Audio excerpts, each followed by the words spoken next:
ইয়া আল্লাহ ওয়াদা করিতেছি আর কোনদিন নামাজ কাজা করব না ইনশাআল্লাহ। জোরে করে বল ইনশাআল্লাহ। ইয়া আল্লাহ ওয়াদা করিতেছি আর কোনদিন রমজানের রোজা ভাঙবো না। ইয়া আল্লাহ ওয়াদা করতেছি আর মিথ্যা বলবো না, গীবত করব না, সুদ খাইব না, ঘুষ খাইব না, ব্যাপারটা চলবো না, কারোর উপরে জুলুম করব না ইনশাআল্লাহ। চিল্লায়া জোরে বলেন ইনশাআল্লাহ। জোরে বলেন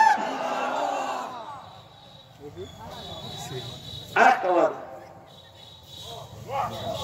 সোজা সোজা সোজা।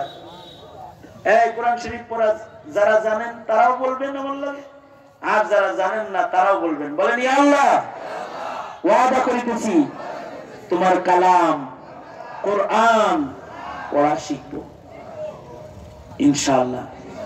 চিল্লায়া এখন ইনশাআল্লাহ।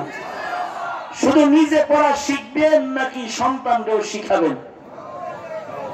কেন না শিখে কি ইবাদত করতে পারবে? যে সূরা ফাতিহা পারে না ইবাদত করবে? আর ইবাদত না শিখলে কি পাওয়ারফুল মানুষ হতে পারবে? মনে থাকবো তো ইনশাআল্লাহ।